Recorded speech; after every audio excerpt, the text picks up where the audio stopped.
All right, folks, welcome to the Monsters, Madness, and Magic Podcast. I'm your host, Justin, here with a quick word before we dive in. Now, in this episode, I chat with author and musician Jon Zaremba about martial arts, electronic music, Italian horror films, hard work, his new book, XLZABK001, which is a collection of tales that span the genres of sword and sorcery, horror, action, and philosophy. Also, you'll find links to Jon's website and the Amazon link to purchase his book in the description. As always, thank you for listening, and if you'd like to help the show grow, please leave us a review wherever you're listening to the podcast. Anyway, without further ado, here you go. Gley Lancer trampled on their corpses. When the piles became mounds, he used the vantage of the bodies to launch himself through the air, allowing Icct to reach even further. As its nihilistic blade cut deep and dark, and as the storm continued to rage violently overhead, bits of men became one with the mud below. So much blood was cast into the air that it nearly equaled the falling rain. Gley Lancer was covered in it, from head to toe, his pale skin and long black hair reddened by the enemy's gore. Even his teeth were red as he inadvertently ingested more and more of his enemy's blood, only to spit it out with an exuberant war cry, replete with the euphonious sound of insatiable barbaric triumph. Icct, however, remained untarnished and pure in its ever-blackness. What started as a path to Hedral widened to become an unobstructed ingress of death as Gley Lancer cut down every man where he stood.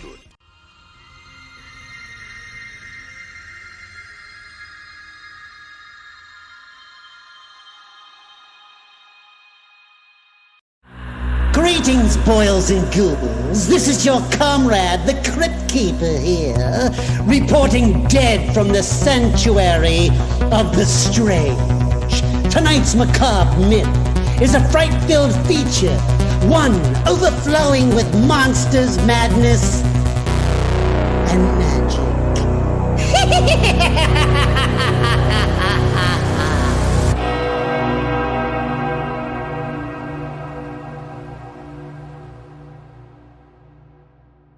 All right, Jon, so you know how this goes. We don't do anything fancy. Take us back in time. You're a youngster. Are you a book reader, fort builder, troublemaker, or all of the above? Man, I've been a fan of your podcast for a while, so I was expecting this question, and I am certainly a fort builder, like literally a fort builder. I grew up in a small town in Pennsylvania, and I literally just went down in the woods and built forts. Like I would just cut down trees and stack them up and build walls and tell my mom that I was spending the night at a friend's house, and we'd go down there and have like little camp outs and stuff like that. I remember making steakums. Do you know what steakums are? I don't know. Steakums. I don't. Off the top of my head, I don't know. It's like the worst kind of beef you could get. They come in like these. They're like shingles that you put on a roof, but they're made out of cows. It's just like the cheapest way to feed a kid when you're growing up on a budget. So I would just take steakums out of my mom's freezer and go down there and make a little campfire and cook up steakums and eat them in the nighttime. Yeah, I love building forts. I still like building stuff now, even as an adult. I'm always stacking something up or building a wall of some sort. So we talking 70s? I was born in 76, so early 80s was probably, I was like, I'm thinking of like 7 or 8 years old is when I was into that stuff. We're friends. I know you've lived a lot of different places. Where do you consider your roots to be? Is it Pennsylvania? That's where I was born. I haven't been back there in a long time. I was born outside of Pittsburgh, and I lived there till I was 22, I think. Mm-hmm. And then I moved to California, lived out in California for 6 years, lived in Utah for 6 years, North Carolina for 4 or 5 years. I'm in Tennessee now. I got relatives in Colorado. I spent a lot of time with relatives in South Carolina. Home, I guess home is where I'm at, but Utah is my favorite place to live. And I still go out there every year and spend as much time as I can out there every year. So I would say that's where I hope to retire someday is Utah. That's probably where I'll end up. Why do you think Utah is your favorite place? Man, it is just the prettiest state in the country. Like all the western states, I like western states the most anyways. I like the climate, and I like the mountains, and I like the deserts. and I like the lack of water. I'm not a big fan of water.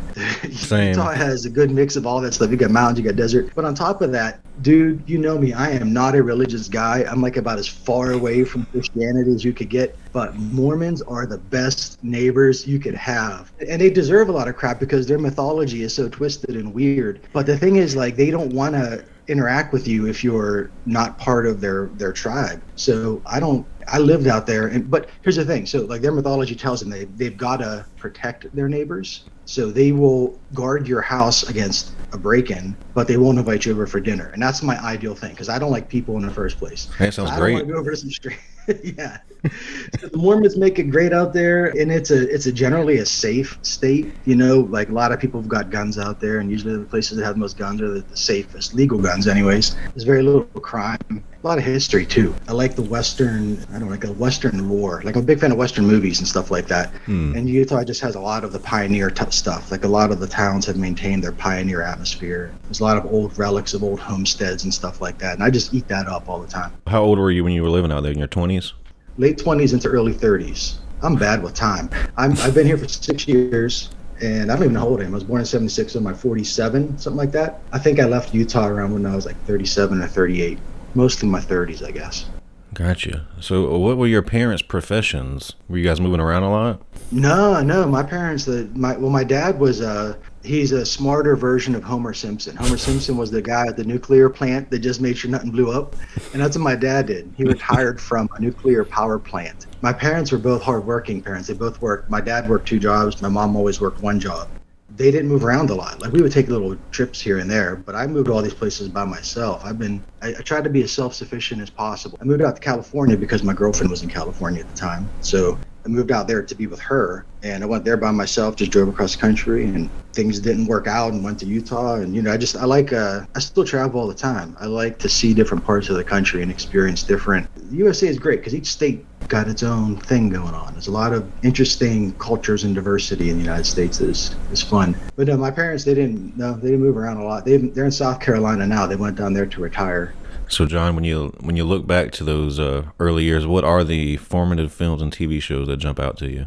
I didn't realize this was a formulative film until I watched it again a few years ago. So Roger Corman's Humanoids of the Deep. I don't know. Have you seen that movie? Mm-hmm. It was my parents, my mom, really. My dad was like he is still a very extremely religious guy, so he wouldn't want me to watch stuff like that. But my mom and my sister showed me that movie when I was a kid. I don't know how, I was probably like 6 years old or something. I didn't realize how filthy that movie was until I saw it again as an adult. I mean, you could never make a movie like that today. And but it stuck with me. Like when that little sea creature bursts out of that lady's stomach at the end of it, to me that was bigger than Alien. Like the alien scene with all that kind of stuff. Like to me that movie stuck with me. Even like just the way the characters were in the movie, the guy with that cool old Jeep Wagoneer. I've always liked Jeep Wagoneers and I never knew why. I think I traced it back to the one he drove in that movie. So that was a big one for sure. As far as like getting exposed to horror and stuff like that, we had a local video store that sold a lot of European VHS tapes and stuff like that. They were kind of unique for the small town that I grew up in. I got to watch like Lucio Fulci movies on VHS. Been a big fan of anything that was zombie related. I've been a big fan of zombie movies up through the 80s. Those things are pretty formative. And then like all the action stuff, all the kung fu movies. I used to watch USA Network. Really, now that I'm saying it out loud, I probably learned more about movies from like Rhonda Shear and Gilbert Gottfried than anybody else,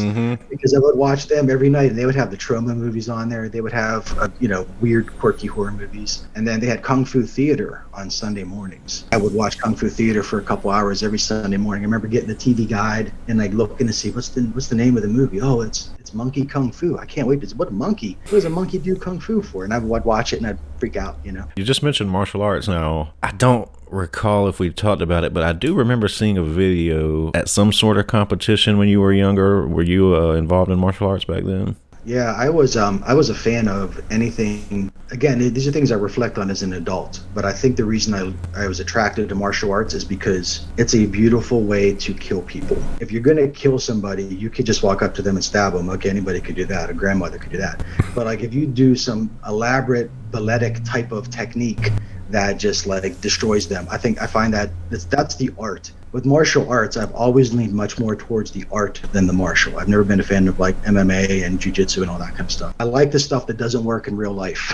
So I would watch these kung fu movies and you see these guys like standing on one foot or using their fingers to do things and all of these pirouettes and stuff like that. It's very much like dance. And you'd get slaughtered in a street fight trying to do any of that. But I still liked it. It was a very romantic portrayal of combat. I did Tung Sudo, I did Taekwondo, and then I did Shaolin Kung Fu all throughout through high school. Once I graduated high school, I unfortunately gave it up. I love martial arts, and I still do. I'm like way out of shape, and I'm old now, so I don't do it anymore. But I still watch movies. I still imagine fights in my head. If I'm listening to music, doing something, even if it's just yard work, as I'm doing yard work, I'm imagining people fighting all the time. And that's where like a lot of the things that I ended up writing about and doing music about that deals with conflict and battles, a lot of that is stuff that I thought of as a kid. I had a paper route. So I would just delivering papers I was like 13 years old, I think, delivering papers and stuff like that, just imagining battles as I'm going down the street all the time. That explains the Steven Seagal fandom.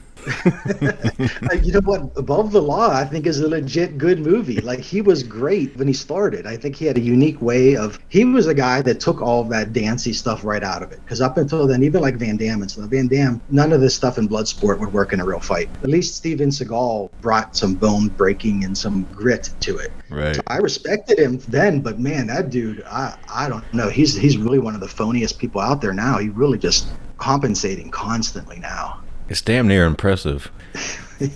Have you seen like the demos that he'll still go to Japan and stuff, and he gets these guys, and it's just so fake. And it wouldn't be so bad. Everyone gets old. I'm old, and I accept that I can't do the things I used to do. But there's no way I'm going to put a spray painted widow's peak on my head like I've still got the long hair and a ponytail, and spray paint the goatee and everything, and wear the yellow glasses. And then, like, if you watch any of his movies that have come out in the last few years, like, they're all stunt doubles. He can't even lift his leg above his hip. All the shots are waist up. Yeah, slap fights. There's a lot of slap fighting now. To deviate from Steven Seagal for a minute, we all have to start out with our parents, listen to what they listened to, essentially. So what was your early exposure from mom and dad, and when did you branch off and explore musically? My parents weren't really into music. I can't think of anything that they ever played in the house that was memorable at all. They just weren't musically interested. My sister, she was into like pop music and stuff like that. So if I had to think like the earliest stuff in the house, it was probably the stuff she was listening to. She was into early like hip hop and funk, the early 80s. Midnight Star was a group, wasn't a band, they didn't play instruments. I remember, and was it Atlantic Star? Holy crap. It was Atlantic Star. It wasn't Midnight Star. It's a different band. Atlantic Star and stuff like that. I don't know. I remember seeing Barry Gordy's The Last Dragon. The Barge. That's who it was. I was trying to think of who the group was that did the soundtrack to that, The Barge. So that kind of stuff kind of stuck with me, but it wasn't anything that made an impact so much, except that it kind of led me down the path of getting into possibly liking stuff. Like I'm still a big fan of Prince. Like I like Prince up until he converted to Jehovah's Witness. All through the 90s, half of the 90s, he was one of my favorite guys. And I probably got into Prince from her because she probably was listening to Prince around the house. I started liking early hip hop in the mid 80s, and I had some friends that were into that, but that could have been something that rubbed off me. My sister was probably listening to some of that too. When did the urge to actually play and create your own music begin? That was later. When I was a kid, I had a tape recorder, one of those shoebox size cassette things. And I used to just go around recording stuff all the time. So I had an interest in recording audio before I had an interest in actually like performing music or creating music. So I think that's kind of one of the ways I gravitated towards electronic music. Because electronic music to a lot of people isn't real music because you don't play anything. It's like developing film in a dark room. You don't consider yourself a painter because you could develop film. It's kind of the same thing. So I was just into recording stuff. And I would record little skits. I would record people doing something out in the neighborhood or going in the woods and recording and all that. Once I got to be a teenager, there was a radio station out of Carnegie Mellon University in Pittsburgh. And I was outside of Pittsburgh, but I could just barely pick it up. It was a college station, so they had all the cool, obscure music. Any college student that has a radio show is going to play something other than Casey Kasem's Top 40 or whatever. Right. So there was a guy that did electronic music on there. There was a guy that did death metal and stuff like that. But I got into the electronic music from there. I just didn't know what it was. At the same time, I was big into video games, and all the music in video games is electronic. It may be much more melodic and have traditional song structures, but it's all made with sounds that don't exist in nature. They're all supernatural sounds. So I kind of like that as well. And I kind of was trying to put all that together, and I was thinking, okay, well, this is really cool. This has an effect on me, and it triggers my imagination. I get to think of things when I'm listening to these sounds that don't exist. I just started seeking out, how can I do that? What do they use? What do they do? How do they make this stuff? I had never seen a synthesizer before, or a drum machine, or anything like that. And slowly but surely, I just would like read magazines and stuff like that on electronic music. There was a great magazine called Future Music from the UK. I would read that. A couple other ones that just would show people in the studio, and I'd look at the pictures of what they've got in their studio. Oh, that's a Roland Alpha Juno. Okay, well, let me look on, before Craigslist. What was it? It was like the Penny Saver. I don't know if you had the Penny Saver in your area, but like a local marketplace thing that came in the mail. I'll look through there and go to the music section. Oh, there's someone selling a Roland Alpha Juno. Let me go drive down and buy it. And then just kind of figure it out. There's no tutorials or anything either. I think in a lot of ways, I think it's harder to start electronic music without anyone to guide you, because there's so many, it's not intuitive at all. You're going through all these parameters and all these knobs on the synthesizer, figuring out what it does, and very easy to just go down the route of making a bunch of noise and chaos, which is kind of what I did for the first 10 years I was doing it. But to answer your question, I guess trial and error more than anything, just being curious about it. I didn't have any friends that were into that either. I had a couple friends that were in bands and stuff, but none of them were like really into electronic music like I was. So I didn't have any guidance, you know. I would just buy stuff because I always worked. Like I said, I had a paper out when I was a teenager. I was working through high school and everything. So I always had cash to just go out and buy something. And I would just, okay, this guy, I remember one time I bought this sampler. It was a Roland S10. I'm telling you all these gear names, but I've listened to the guests you had on here, and they're mentioning gear, so hopefully it doesn't. Yeah, people like that kind of stuff. Even if I don't have any idea what you're talking about, people do. It was like the first sampler I bought. It was this giant keyboard, a Roland S10, and it had like a half of a second of sample time. So that means like you can get like one little sound of someone grunting or something, and that would be something you would play. But I remember driving to Pittsburgh and going up to this guy's shady apartment and buying it, and it was just a crazy experience. Kind of putting myself at risk as a younger person to seek out these things that I didn't even know what they did. I just knew it said sampler on it, and I knew that sampling was a way to record sounds and play it on a keyboard. So I'd buy it and bring it home and just try to figure it out. Trial and error. What was your exposure to metal, would you say? I was late to metal, and I think that's why my opinions on metal are different than a lot of people that grew up with it. So I remember like metal that was on, MTV or whatever, and I remember liking the video for Rats Round and Round. I didn't even like the song so much. I just liked the fact that they were just like pissing off all these rich people downstairs, coming through the ceiling and all that. And I remember Twisted Sisters videos were always fun and stuff like that, but I never took the music seriously. To me, it always just seemed kind of clowny. And stuff like that. It was just kind of goofy, but it was because I only knew the stuff that was put on the radio or was on MTV or whatever, and I'd see like even then I didn't like the guys in the spandex and the coming from a guy that's a fan of Prince. If I'm going to criticize another man for wearing makeup, they're wearing makeup the wrong way. So like these guys like Poison and all that wearing makeup, like I don't know, man. It didn't make sense to me as a teenager. When I was getting into electronic music and I was doing the sampling stuff, I always wanted to have stuff that had a harder edge. And there's different guys out there making electronic music that would sample guitar riffs and stuff like that. So I had a friend, my buddy Don Anderson. I haven't talked to him in a while, but he was a good friend of mine up through my 20s. He was always into all sorts of stuff. And I asked him, I said, so I want to get some guitar riffs to put into this album I'm making. What would you recommend? He says, Coroner. I'm like, Coroner? What the hell? Like a guy at a place with dead bodies. Okay, whatever. So I went to the used CD store. So Coroner was the first metal I ever bought. And it was No More Color, I think was the name of the album. And I fell in love with it. Like from there, from getting into metal, just to sample like a 3-second little clip, it spoke to me, and it was just a snowballing from there. From that, and that was about 1998, I think. Yeah, so I was already in my 20s by the time I got into metal, and I skipped over all the radio stuff and went right to Coroner, which is not usually someone's first metal band. And it just snowballed from there. I had another friend, Dale Veed. I don't know where Dale's at, man. He was like a guru for me. I owe a lot of my experience to Dale. He was a guy that grew up in the Florida death metal scene. He used to do artwork for the tapes and stuff like that the local bands released, and he knew everything. I learned so much from that guy, and I think he's in Europe now or something like that. I lost touch with him, but he got me into a lot of the metal that really became some of my favorite bands. He introduced me to power metal. I never even heard of power metal before. I learned about Manowar from him, and we could talk about Manowar if you want to talk about Manowar. But really got into some of my favorite bands were sort of started from the things he exposed me to, because he weeded out all the nonsense. I didn't have to deal with the Stripers, or whoever else was out there that was just crowding up the field, So, speaking of Manowar, John, what happened after Manowar's 6th album? Manowar was my favorite band for like so long. I got in, they are well past their 6th album by the time I got into them. I think like Triumph of Steel was already out. That was their 7th album by the time I started, finding them. I think Ross the Boss is part of the problem, the reason the band sucks. As much as, Ross the Boss, he's still doing his thing. I don't have too much negative things to say about him, and I'm a pretty critical guy. I think when he left the band, then it was just up to Joey to make all these decisions. I don't think the guy's capable of doing it.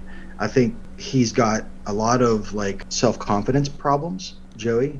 Here's the story I'll tell you. I've never seen Manowar live properly except in about 1999 or so, and I didn't even know they were Manowar at the time. I was fans of this Pittsburgh local industrial band. So I was listening to industrial in the 90s called Mace, and they were from Poland, and they were just a weird band that just ended up in Pittsburgh.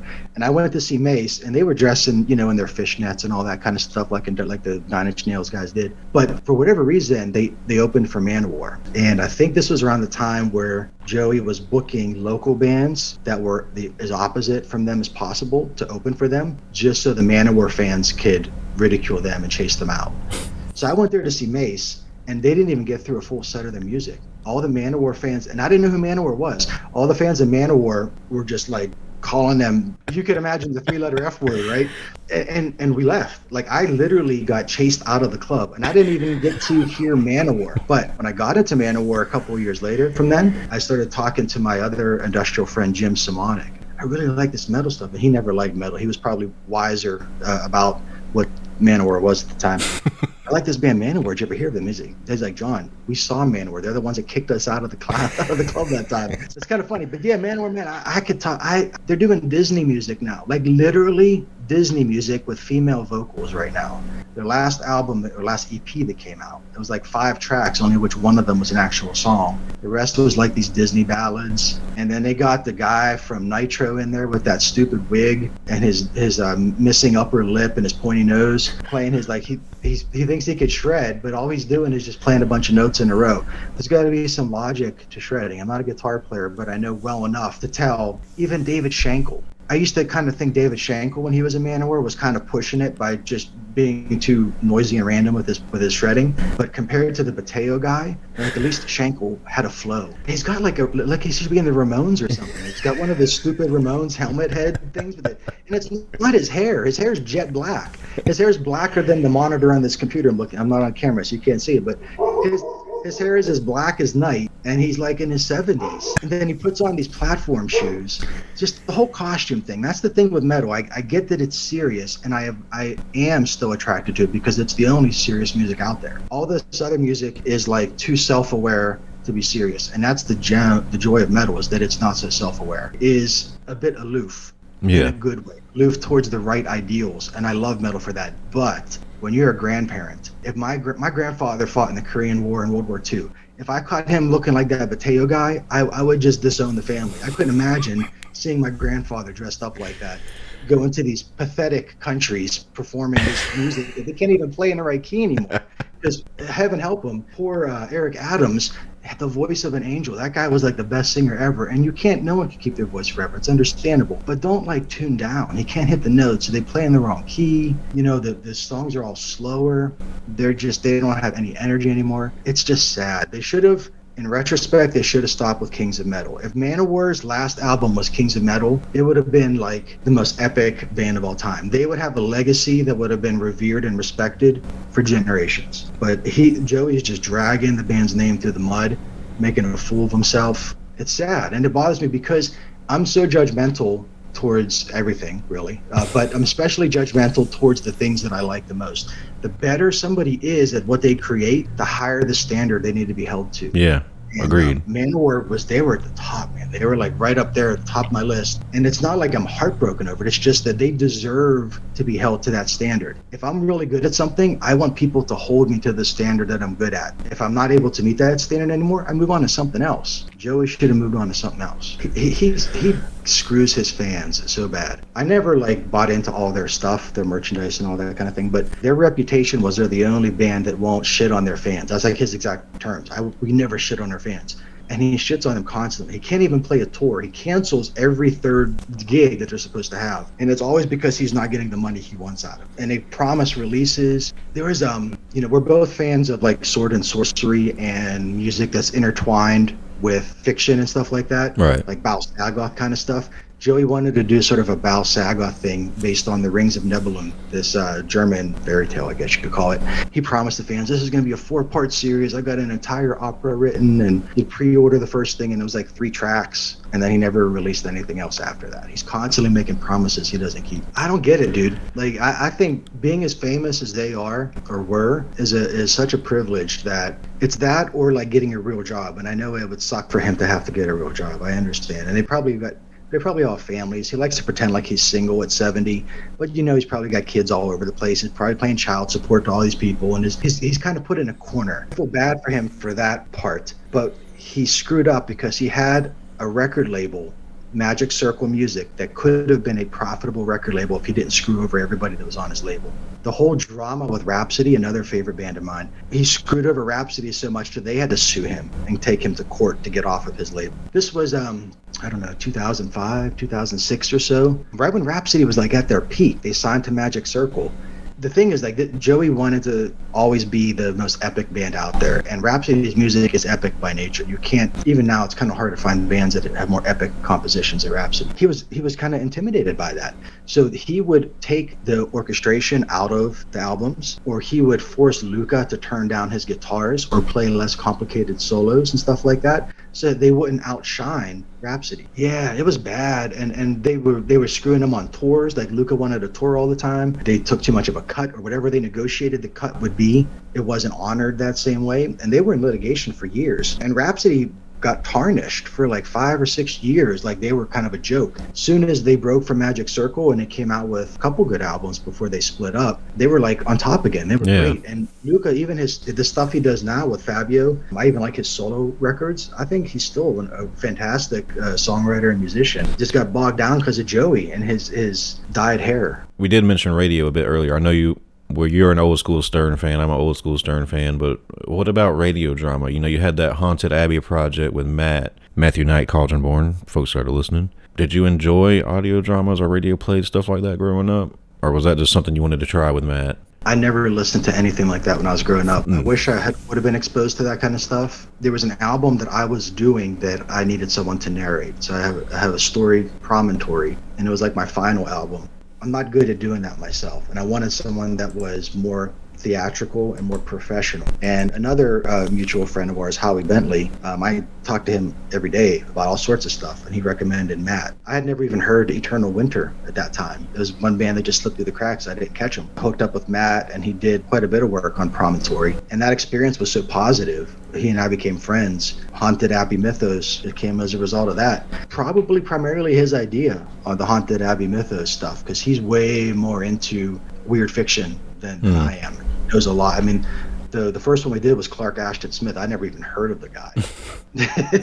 He picked out the story and it just worked. We did 2 albums and then like a 3rd segment. I like the experience. I wish that sort of thing was more popular. There's a couple of guys that are doing stuff like that now. I guess it's just a tough sell. It's a small audience. I couldn't find this post exactly. I've been looking for it. It was, I believe you shared this once on your artist page, the Jon Zaremba artist page, but you were referencing a specific song that you were listening to while you were walking through a city that you grew up in. But It stuck with me because you described it in a way that was a bit beyond surface level nostalgia stuff. Do you have any idea what I'm talking about? And is it typical for you to mark memories with music? It is, yeah. It wasn't a particular song, but it was a band called Spring Heel Jack, Okay. and it was a mix I made that I think you liked. The town I grew up outside of Pittsburgh was called Baden. Like I said, it was a small town. I would just go out at night. Like, I've always been a night person. I would go out. My parents would be sleeping. I'd leave the house at like midnight, and I would just walk the streets of Baden until 3 a.m, and then just come home before they woke up. Like, a lot of people would go out at night and they're teenagers, and they would go out to get into trouble. But I would listen to Spring Heel Jack in particular. I listened to variety music, but Spring Heel Jack was the music. And I don't know how to explain it, but I really felt like I was getting messages from those guys through that music. Like, they were communicating to me in some psychic manner, and it just spoke with me. And that town of Baden, like I said, haven't been back there in many years, but I went back there maybe 10 years ago or so, and I did the walk again as an adult with the headphones on, listening to Spring Heel Jack, and it happened again. It's the same weird thing with this. It's a duo. It's not like a band. It's two guys. Something about their music carries. And it's not a literal message, but it carries something that speaks to me in a way that's beyond just the notes of the music. Yeah, those guys, and I still listen to them frequently. And I want to go back there again. Next time I go back to Baden, which who knows when it'll be a long time. I want to do that again. You know, it would probably be like 20 years since the last time I was there. Try it again and see if it still works. So before we go too deep into it, you wrote a book. Why did you decide now was the time to write your book? XLZABK001. The title is just to be difficult. So yeah, I don't think of myself as a writer at all. I've written stuff in the past, but it was always like nonfiction essays and things like that.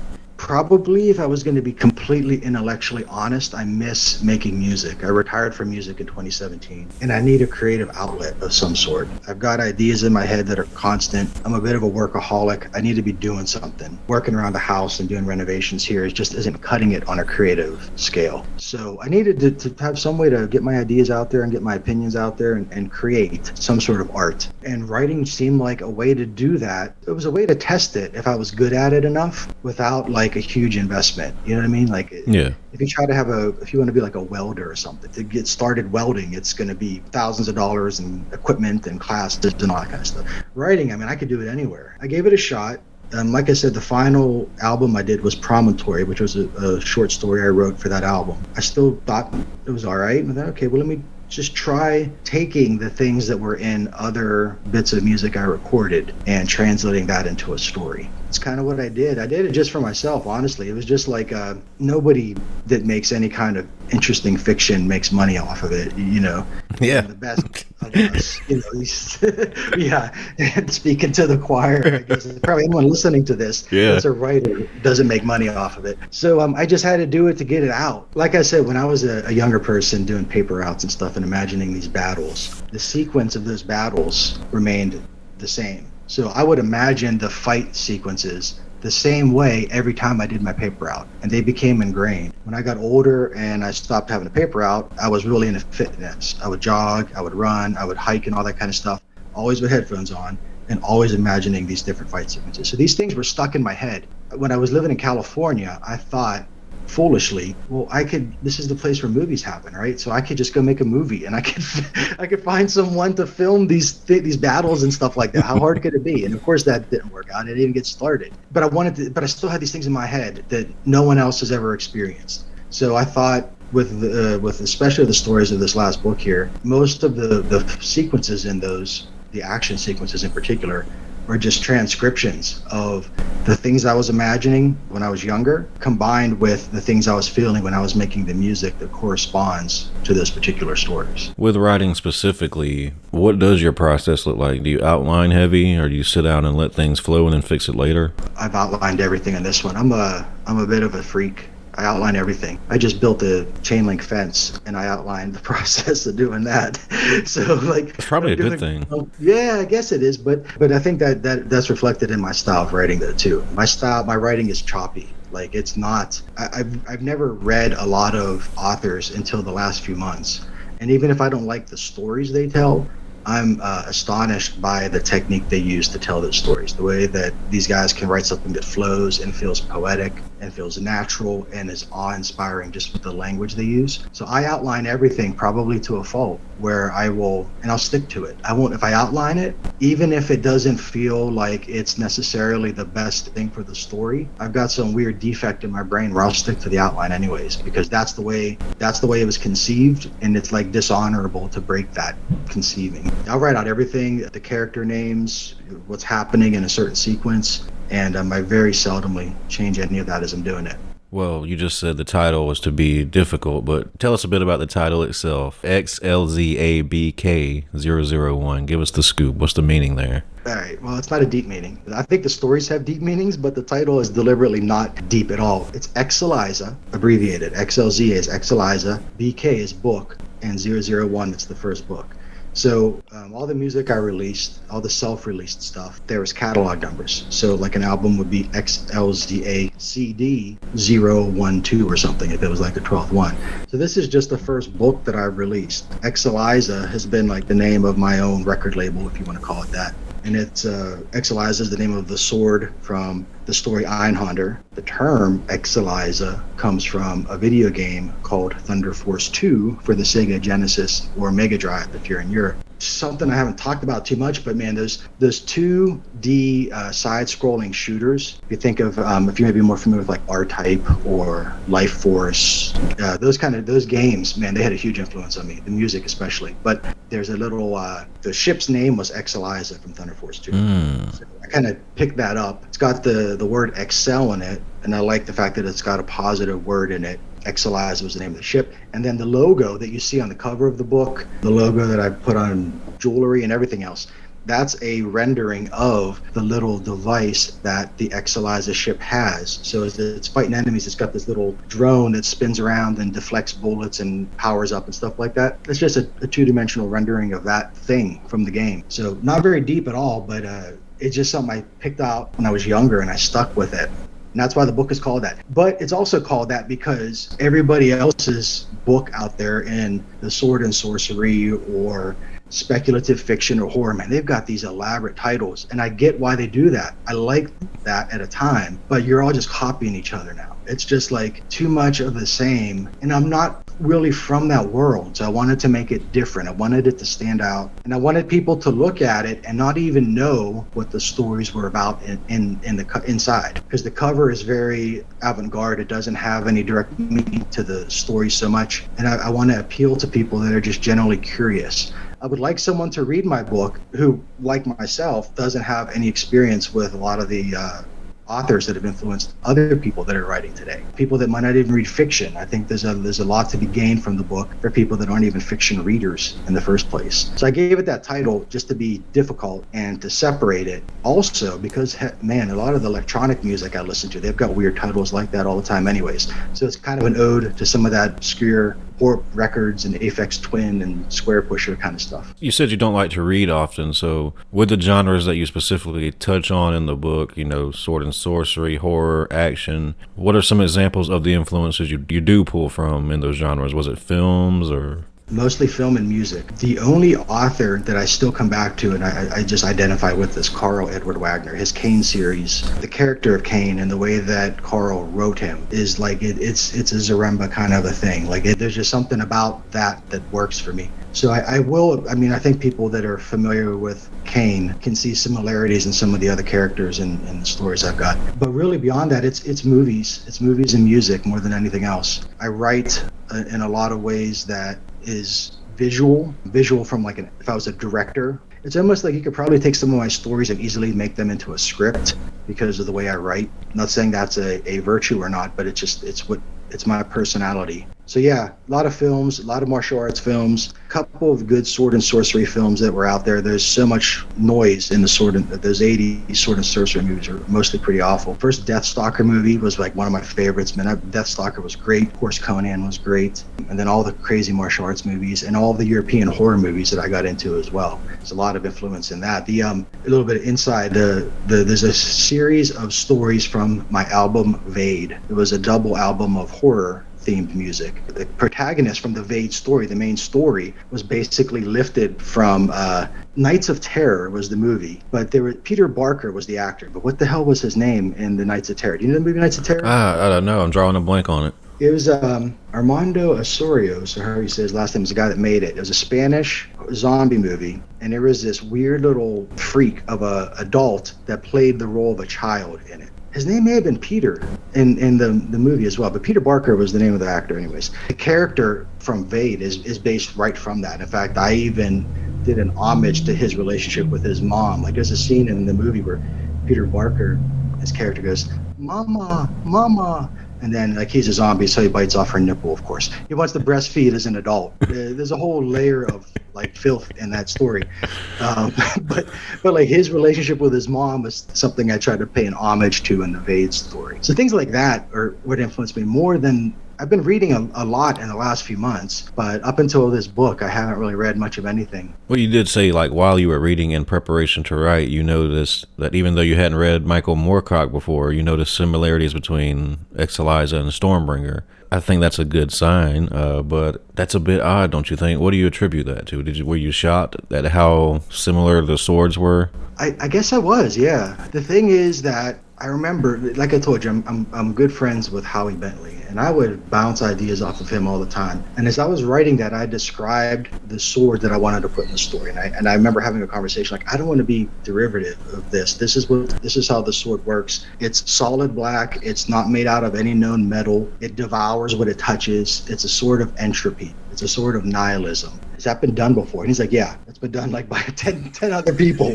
It's a common theme. Don't sweat it. You're not going to create a sword for a story that hasn't been done by a dozen other people already. Just make the story, which was great advice. So I was a bit shocked. And then like after I read Moorcock just over the last few months, I was amazed. Like after reading, I'm like, man, this is all over the place. There was an anime series I used to like from the late 80s called Tengu Raven Kuboto. And he had a freaking Stormbringer. It talked to him and everything. And it was like exact same thing. It would drink the blood. The guy would get weak if he wasn't killing with it. It was completely lifted from that. So I don't feel too bad about it. No, I don't feel bad at all. I mean, yeah, I was just saying it's cool, I think, that you never read that before and yet you still hit it right on the head. Yeah, I guess so. I mean, I would honestly do it differently now. Knowing that now, if I were to write that story again, I would come up with something that wasn't so similar. With Einhander specifically, don't want to give too much away, but there just seems to be a lot of potential there for more going on within that universe. Is there any chance of that going forward? I don't think so. I don't. There's a huge backstory in it because like the story takes place when the guy's at his peak.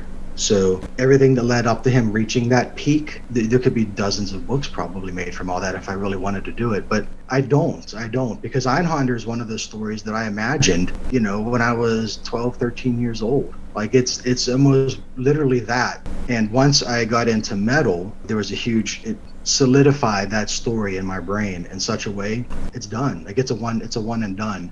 I don't want to milk it. I don't have the patience for like world building. I'd have to think up of like so many more character names, man. I hate coming up with character names, all that kind of stuff. It's just like, why? I don't. Yeah, no, it's done. I considered it, but decided against. I'm just gonna leave it as it is. We touched on this a bit already. Promontory. I love that story. It's a fresh take on zombies. But correct me if I'm wrong. You were in Utah, I believe you said, when you were inspired for that. So what was it about Utah that inspired Promontory, and was it the horde of Mormons? No, because the Mormons, they're a little bit too straight-laced. I don't know. No, I don't know what it was, because it takes place in Virginia. So the idea behind Promontory is like, I always wondered in zombie movies, why is it only like the humans that get reanimated? There's a couple movies where they'll have some crazy birds doing things and stuff like that, or maybe someone's pet does something. But like, what about all the stuff that's in the ground? Like the soil is made of dead organic matter. Why doesn't that have the ability to reanimate as well? Blob was one of my favorite horror films from the old days, and I find the Blob legitimately frightening. The idea of a suffocating force that just consumes what it takes. And I think that's what the slow moving zombies, which I prefer, I think that's what they represent, is they represent the brain dead that just crawl and creep, and you could be the greatest guy in the world and they're just going to consume you because they outnumber you, so much. And so I wrote the story from that perspective. So, okay, everything that's dead gets reanimated, and it gets turned into a stew. It's like this big gumbo of death and decay. Animals that were in the ground, even if you don't see them in the story, and they're 100 feet down, dinosaurs, the guts or the organic material that was left from the dinosaurs is moving around as well. And that, to me, that is truly like a horrifying premise to be put in. Zombie movies are very rarely scary at all. So I wanted to write a story in a way that would be psychologically scary. And me is like, I'm really big into individuality, something that would like jeopardize my spiritual view of existence. And something like that really would, because it's just, drowning is like a fear of mine. I told you I don't like water. It's probably part of it too. Yeah, so that's kind of the angle I took on it. I didn't even use the word zombie in the story intentionally, because I don't want, there's certainly a voodoo aspect to it. It's a supernatural story. They're not reanimated by radioactive waste or anything like that, like you would see. It's not an environmental triggering. It is a supernatural voodoo type of reanimation that's in there, but I don't want it to be thought of as just another zombie story. And it's definitely not. Still sticking on Promontory, the weapons that appear, 2 that are on the cover, I believe. The hammer, Mark Oberheim's hammer, and the sword that Joshua Day starts off using. Do you have backstory to those? There's no backstory in the story, obviously, but obviously, do you know where they come from and what their history is? I do, and there is actually a sequel to Promontory. So Promontory, when I envisioned this one, I could kind of tell you what happens because I haven't written it yet. So those weapons were ancient weapons that were under in this like catacombs, this civilization that was under the Americas that no one has known about forever. In combination of those weapons, there's also, I guess you would call it sci-fi type of stuff. There's a spacecraft under the ground as well. So all those weapons and that hammer came from another planet, like an intergalactic council that monitors the balance of harmony throughout the universe. And by Oberheim passing the responsibility to maintain that balance to Joshua Day, it upset that harmony. So in the sequel, what happens is the weapons are lost. Well, no, he has the hammer at the end, but he ends up losing the hammer, and he goes back down into those catacombs and finds the spacecraft. And then the sequel, Promontory, is a completely different type of story. It's a sci-fi story where he's battling the Intergalactic Council because they send ships to Earth. This sounds nerdy as hell describing it, but I'm hoping. No, it sounds great to me. Yeah, but that's the idea behind it. Those weapons they came from another planet. They came from a different culture that is part of our prehistory. Whatever Graham Hancock is trying to describe, whoever inspired Graham Hancock to make this last Netflix, those guys are the ones under the ground. Well, my next question was about Vade, which you've already answered, where Vade came from. You kind of gave us the direct answer on that one. But one thing I want to say to you about Vade is Stephen King calls it the gross out effect as one of the tricks you can use in horror, I guess. And that's something that you're really good at, especially in Vade. There's just a lot of moments that make readers squirm a bit, I think. Thank you. I appreciate it. Those are the kind of horror movies I like the most, honestly. I never liked any of the torture porn type of movies, like the Saws and all that kind of stuff. I've always gravitated towards gore, but like Fulci gore, like where you're squeezing someone's head and there's bits pop out of their eyes, and stuff like that. I love the guts and the gore, and there's certainly a lot of that in Vade. The fourth story, also well done. To me, reminiscent of detective stories I grew up on, like The Shadow, Dark Man, Little Dick Tracy. Did you pull from any Nord detective stories specifically for vigilante romance? Not from those stories. Those were all inspired by Italian vigilante cop movies. I have a bad time pronouncing anything. It's like Poliziotano, I think is how you would say it. I don't know. But one of my favorite actors ever is Maurizio Merli. He was like a knockoff Franco Nero, but he's so much better than Franco Nero. And I love Maurizio Merli's movies. Any of the films by Enzo G. Castorelli. That's why I named the city of vigilante romance Castorelli, because it's an homage to the director. Those movies are hard as nails, man. They're fantastic. And of course, I like all the Charles Bronson movies, some of the early Clint Eastwood ones as well, some of the American vigilante cop movies are great too. That's where all that came from. But it kind of does have sort of a noir feel, I guess. I could see, there could be the way he dresses is in a Dick Tracy sort of vein with the overcoat and the hat and the scarf and all that. So I can kind of see that, but I wouldn't say it was a direct influence, really. So, John, if folks wanted to purchase XLZABK001, where can they do so? Amazon, I guess, is the place that anybody would buy any book. You got one place to go. So, and if you can't remember the title, I know I'm being difficult. I don't know who's going to be listening to this, who's going to listen to me ramble this far into this discussion. If you don't remember it, just look at whatever the subject line is of this podcast. My name will be in there probably. Just put in Zaremba. There's like 5 Zarembas ever. And you'll probably get Peter Zaremba from the Flesh Tones, and there's a Jon Zaremba that did Earth versus the Flying Saucers in the 50s. Unlike the other Zaremba, you'll find it that way. Just type in Zaremba on Amazon, you'll see it. And I'll, of course, put the link to purchase it in the description and all that good stuff. So, John, I ask everyone this. Have you ever had an experience you consider supernatural or paranormal? Yeah, no, I was in college. 19 years old, maybe 20 years old. Back when I still lived in Pennsylvania, fell asleep in my parents' living room on the sofa. I'm not on camera now, so you can't see it, but I'm laying on my side. Imagine laying on your side, looking out, into the middle of the room. The living room had a small hallway before it went to the kitchen.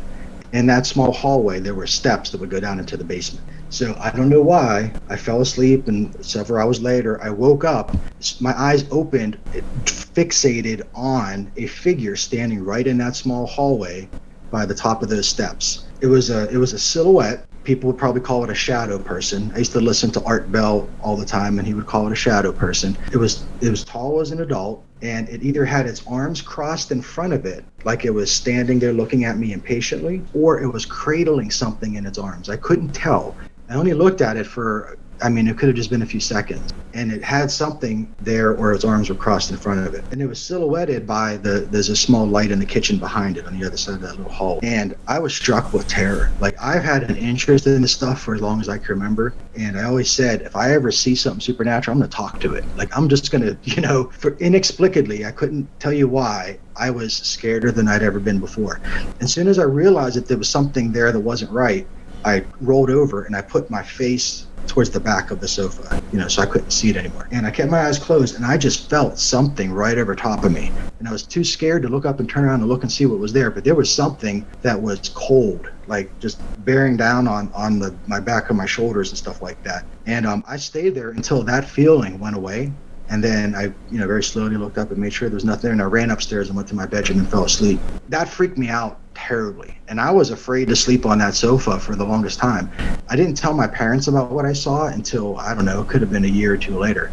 And somehow it just came up. And my dad was like, you know what? Whenever we moved in here, I saw something go down those steps. I was building something in the living room, doing some sort of renovation. And there was somebody that went down the steps into that basement. And I looked, and I went down the basement, I called out, and there was nobody there. And it was just there for a second. I never even thought about it until you told me this now. So there was something weird that happened in that house or something, and I don't know what it was, but that was the only time I've had a supernatural experience. And like I said, I was so afraid for an unknown reason that I made a vow after that. I'm like, I am not going to be afraid again. I'm not going to be afraid again. If this ever happens again, I'm going to wish for it. And then once I started making music and I started doing music that was inspired by horror movies, it was almost like I was calling out to these spirits and these figures with the music I made. I wanted them to make contact with me, and they never did. Never again since then. And I would welcome it now. I'd probably be afraid again. Who knows? I hope I wouldn't be. I hope I'd be able to deal with it. But that was it, man. Yeah, that was the only time.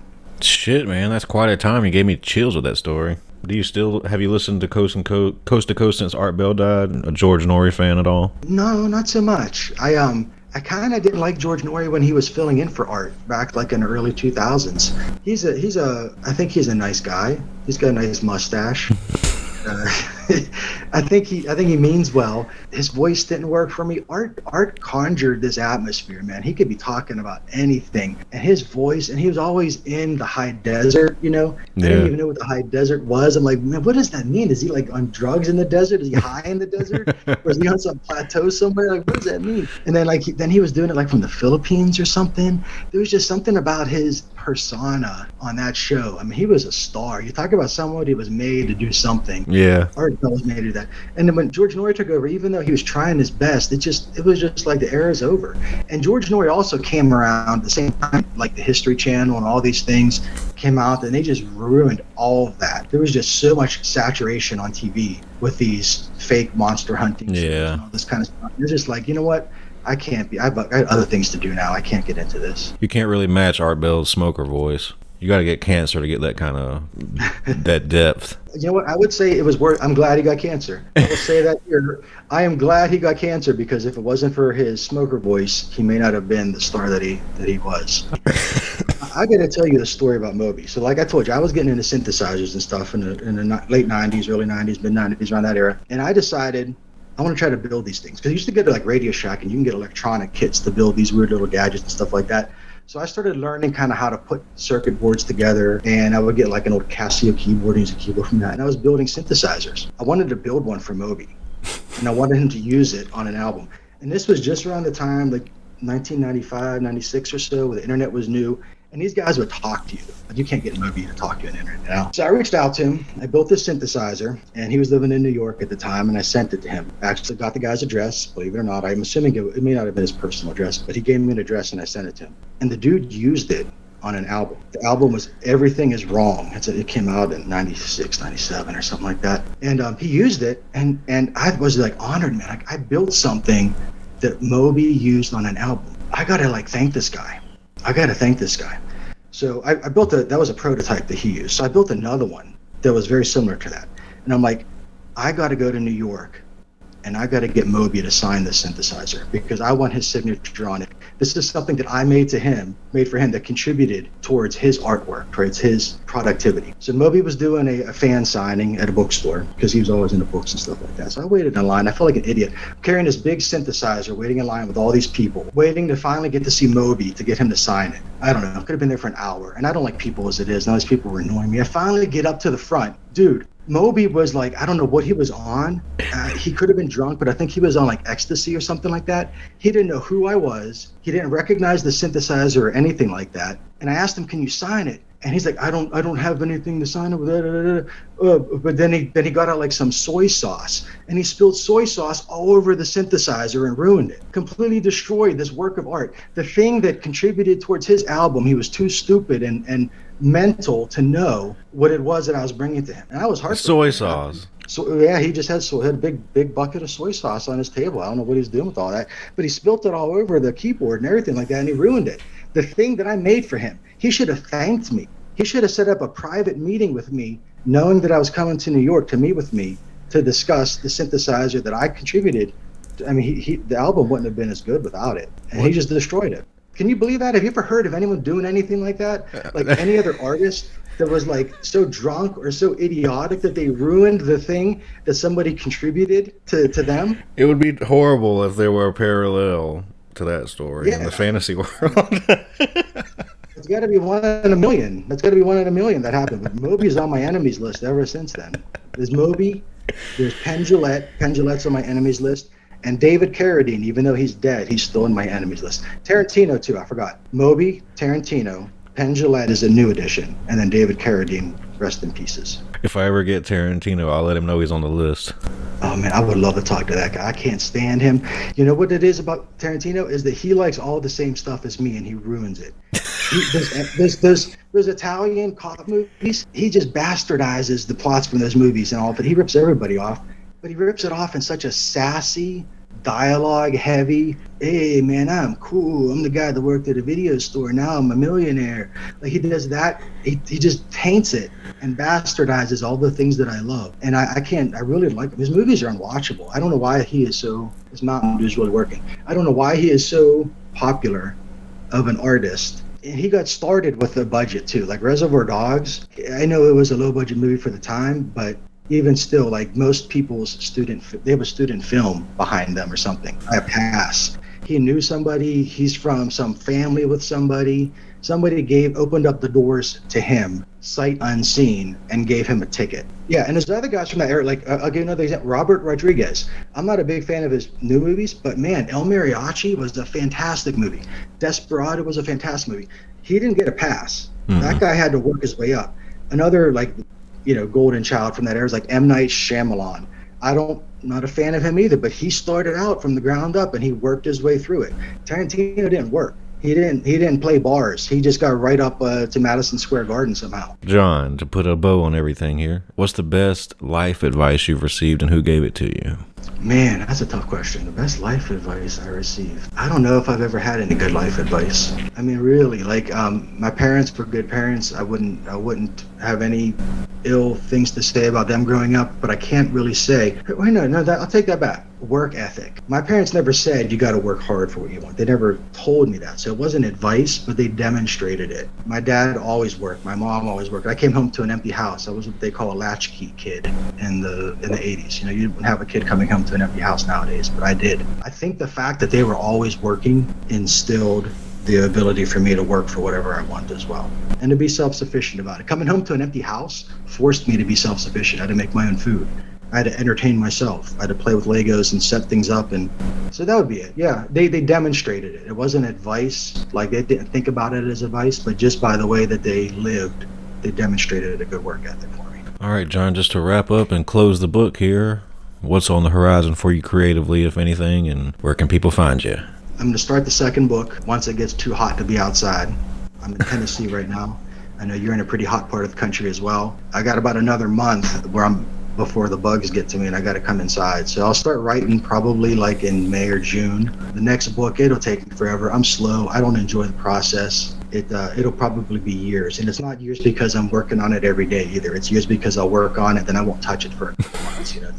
That'll be the next book that comes out. In the meantime, jonzaremba.com. I got a very basic website. I made it simple as possible. It just lists all the things I've done with the links to check out all the things I've done. Most of that music, if you're interested in it, is all on Bandcamp. You can listen to it for free. And then the book, of course, is the biggest thing. This is one of the biggest things I've worked on for a very long time. You just go to Amazon, type in Zaremba or XLZABK001, and you can find it and check it out. It would mean the world to me if you guys listening to this would check it out and give me your thoughts on it too. You can find me on Facebook or YouTube, Jon Zaremba. Got a channel there as well. There's a lot of you sword and sorcery folks that listen to this, and trust me, I've read the book, and not just because John's my friend. It's a great read. Buy the book, leave a review, help the man out, for Christ's sakes. Thank you, man. I appreciate you bringing me on here. I don't know how to say it.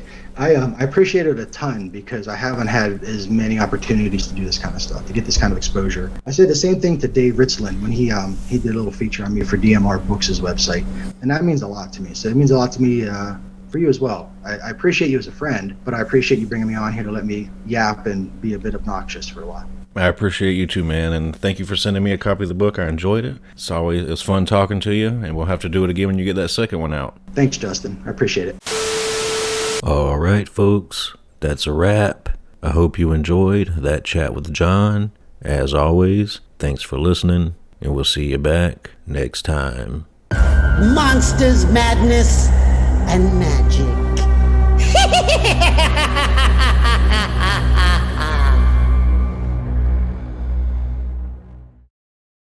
Welcome to the night. You think you know Night Demon? Then the Night Demon Heavy Metal Podcast is for you. Step into the darkness as we peel back the curtain to give you an unprecedented, all-access look into the mind and the heart of the demon. We're talking band history, song analysis, studio anecdotes, stories from the road. It's everything a diehard Night Demon fan could want and more. This is the only place to learn the inside scoop, the deep dive trivia, the untold tales from the band members themselves and those closest to the Night Demon story.